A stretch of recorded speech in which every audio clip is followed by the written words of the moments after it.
अस्सलाम वालेकुम। इस लेक्चर में हम एक थ्योरम प्रूव करने जा रहे हैं कि अ convergent sequence of real numbers is bounded but it's converse is not true in general. यानी कि अगर हमारे पास कोई कन्वर्जेंट सीक्वेंस है, देन वो सीक्वेंस क्या होगी, वो सीक्वेंस हमारे पास बाउंडेड होगी।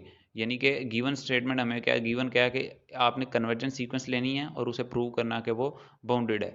तो अगर आपको बाउंडेड का आइडिया नहीं है, तो मैं सबसे पहले आपको थोड़ा-सा उसकी डेफिनेशन के बारे में बता दूँ कि a sequence of real numbers an is said to be bounded if for some m belongs to or positive। यानी कि अगर हमारे पास an एक सीक्वेंस है रियल नंबर्स की, देन वो बाउंडेड कब होगी, अगर हमारे पास कोई ऐसा रियल नंबर मौजूद है कि उस रियल नंबर से उस सीक्वेंस की सारी टर्म्स जो हैं वो छोटी आएँ, तो हम कहेंगे ये जो हमारे पास सीक्वेंस है ये है बाउंडेड सीक्वेंस।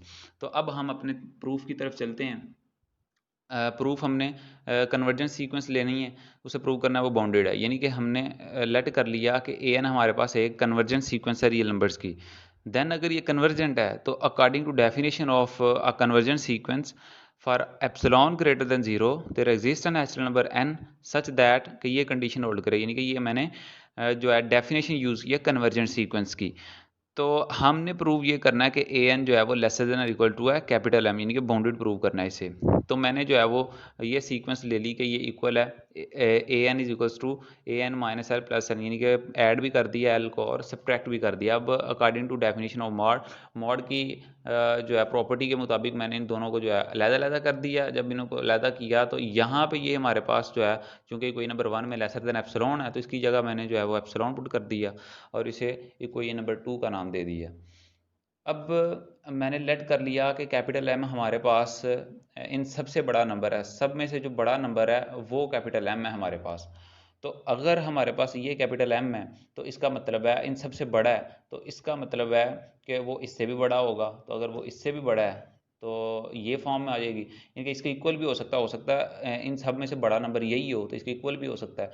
तो इसका मतलब है कि ये हमारे पास आ जाएगा a n lesser than equal to, इसे मैंने रिमूव कर दिया तो ये आ गया हमारे पास a n lesser than equals to capital M. तो इसका मतलब है कि ए एन हमारे पास क्या है, बाउंडेड सीक्वेंस है, क्योंकि यही हमारे पास बाउंडेड की डेफिनेशन थी। तो हमने प्रूव ये कर दिया कि अगर हमारे पास ए एन कन्वर्जेंट है तो ए एन जो है वो बाउंडेड भी होगी। अब दूसरे हिस्से में वो ये कह रहा है कि आपने प्रूव करना है कि इसका कन्वर्स ट्रू नहीं है, यानी कि आपने प्रूव ये करना है कि अगर हमारे पास एक बाउंडेड सीक्वेंस है तो ज़रूरी नहीं कि वो कन्वर्जेंट भी हो।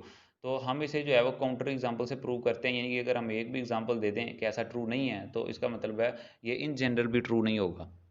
तो हमने लेट कर लिया कि हमारे पास ये सीक्वेंस है और अब हम इसे प्रूव करेंगे कि पहले प्रूव करेंगे कि ये बाउंडेड है, तो उसके बाद हम ये देखेंगे कि ये कन्वर्जेंट नहीं है। तो अब इसके ऊपर जब मैंने लिमिट अप्लाई की तो हमारे पास ये इस फॉर्म में आ गया। जब लिमिट को मैंने ओपन किया तो ये चूंकि एन इसकी डोमेन जो है वो नेचुरल नंबर होती है सीक्वेंस की हमेशा, तो जब मैंने इधर 1 पुट किया तो ये -1 आ गया। इसी तरह जब मैंने 2 पुट किया तो 1 आ गया। तो ये जो सीक्वेंस है ये चलती रहेगी -1 1 -1 -1।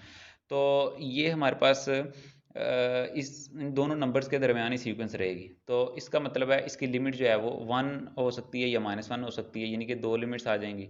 और ये हमें पता है कि इसका मॉड जो है वो लेसर देन 1 है, हमेशा 1 से छोटी होगी। तो इसका मतलब अगर ये 1 से छोटी है तो ये हमारे पास क्या होगी, ये बाउंडेड है। तो अगर ये बाउंडेड है तो अब हमने प्रूव ये करना है कि ये हमारे पास जो है वो कन्वर्जेंट नहीं है। तो अब चूंकि इसकी लिमिट यूनिक नहीं रहती, ये -1 भी है और 1 भी है, इन दोनों के दरमियान है।